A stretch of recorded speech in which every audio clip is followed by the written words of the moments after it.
해피 뉴 이어! 사랑하는 은비네트 여러분, 새해가 밝았습니다. 혹시 2024년을 맞이하면서 어떤 목표나 계획들을 세우셨나요?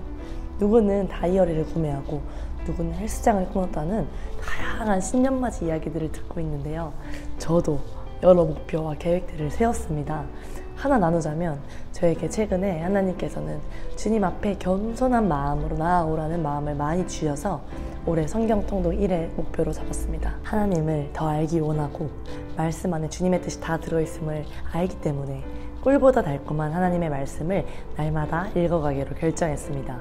네, 저는 연말에 승리의 소식을 가져오겠습니다. 그럼 오늘도 워르팅 하기 위해서 5분 메시지 가자! 새해에도 큐티 본문은 에스겔서를 지나고 있습니다.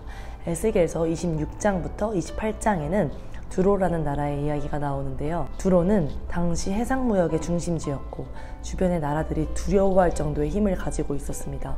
왜냐하면 두로는 육지와 섬으로 구성된 도시국가여서 두로의 왕궁은 바다 한가운데에 있던 두로 섬에 위치하고 있었습니다.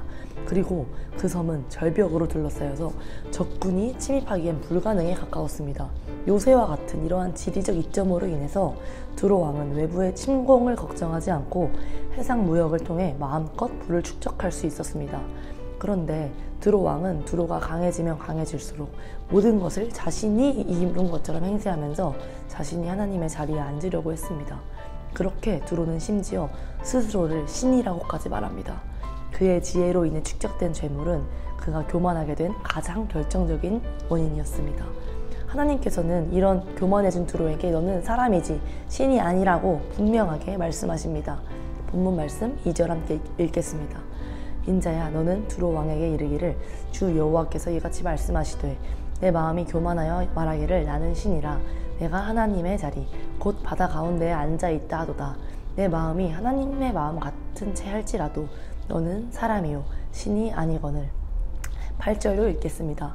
또 너를 구덩이에 빠뜨려서 너를 바다 가운데에서 죽임을 당한 자의 죽음같이 바다 가운데에서 죽게 할지라. 아멘. 결론적으로 하나님께서는 스스로를 하나님의 자리에 앉은 하나님으로 여긴 두로에게 바다 한가운데서 죽을 것이라고 심판하십니다.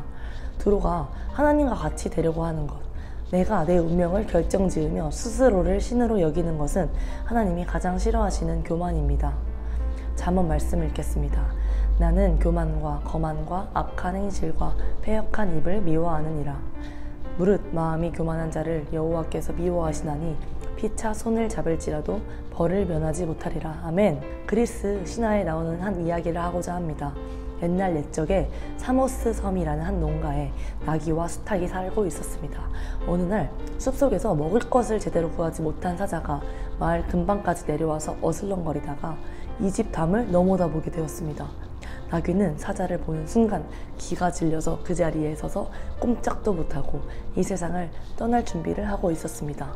또한 수탉은 얼마나 놀랐던지 지붕 위로 날아 올라가서 크게 날개를 치며 죽을 힘을 다해 울어댔습니다. 그런데 사자는 사자대로 이제까지 들어보지 못했던 귀를 찢는 듯한 꼬꼬댁 소리에 기겁을 하여 숲속으로 줄행랑 섰습니다. 이를 본 나귀는 갑자기 마음속에 사자도 별거 아니구나 라는 생각이 들었고 사자를 겉 많은 동물로 오해해서 사자를 쫓아서 나귀가 막 숲속으로 따라 들어가서 수탉 울음소리를 흉내냈습니다.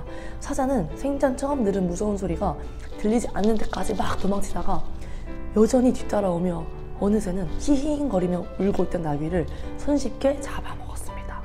우리는 죄인이기에 인간은 정말 이 나귀와 같이 주제를 알지 못하고 언제나 하나님과 같이 높아지고자 합니다. 교만은 패망의 선봉이라고 말씀에서도 말하고 있듯 그러나 교만한 자의 결론은 죽음입니다. 오늘 본문에서도 하나님께서는 교만한 두로를 죽이신다고 말씀하십니다. 우리는 이렇게 죽을 수밖에 없는 운명을 가지게 되었습니다. 우리의 인생이 교만 때문에 죽음으로 끝나버린다면 얼마나 슬프고 허무한가요? 제가 오늘 말씀을 준비하며 가장 많이 들었던 생각은 오늘 본문을 어떻게 새 언약으로 은혜의 관점으로 풀 수 있을까 였습니다. 구약의 메시지의 결론은 심판인데 이 심판으로 끝내버리고 그러니 여러분 겸손하십시오 하면 물론 겸손하고자 하는 마음이 들 수 있지만 우리의 행함으로 절대 겸손해질 수 없다는 한계에 이르게 될 것입니다. 그러나 우리에게는 새 언약이신 예수 그리스도가 가져오신 기쁜 소식, 바로 복음이 있습니다. 아멘. 복음은 죽음부터가 시작이라고 얘기합니다. 그래서 죽음은 슬픔이 아니라 기쁨입니다. 왜일까요? 바다에서 처참하게 죽을 수밖에 없었던 교만한 우리를 위해 하나님께서는 독생자 아들 예수 그리스도를 보내셨습니다. 예수님은 이 땅에 인간의 모습으로 오셔서 우리를 위해 십자가에 달려 죽으셨습니다. 그리고 예수님이 죽으실 때에 교만하고 죄인된 나도 예수님과 함께 십자가에 못 박혀 죽었습니다. 이제 하나님보다 높아지려 했던 죄인된 나는 예수 그리스도의 십자가에서 죽고 처리되었습니다. 그리고 이제 죽기까지 낮아지셨던 겸손의 왕이 예수님이 내 안에 사신다고 합니다. 할렐루야. 이것이 바로 여러분 복음의 소식입니다. 여러분 혹시 강대국이었던 두로와 같이 스스로의 지혜나 강함을 의지하며 하나님이 내 삶에 별로 필요 없다 라고 여기는 분 계신가요? 하나님 없이도 난 잘 살 수 있다 라고 생각하시는 분 계신가요? 우리의 주인은 하나님이시기 때문에, 하나님이 우리를 지으셨기 때문에 여러분 우리는 하나님 없이 아무것도 할 수 없음을 기억하기 바랍니다. 하나님은 우리가 뭘 하는지는 중요하게 여기시지 않지만 하나님을 인정하고 하나님의 뜻을 구하며 순종하며 함께 동행하기 원하십니다. 사랑하는 서희야, 수연아, 주미야, 효진아, 하은아, 내가 너의 하나님이야. 내가 너를 도울 거야. 너를 축복할 거야. 나와 영원히 함께 가자 라고 말씀하시는 하나님과 동행하는 한 주 보내시기를 주님의 이름으로 축복합니다. 은비네트 사랑합니다. 월요팅 합시다.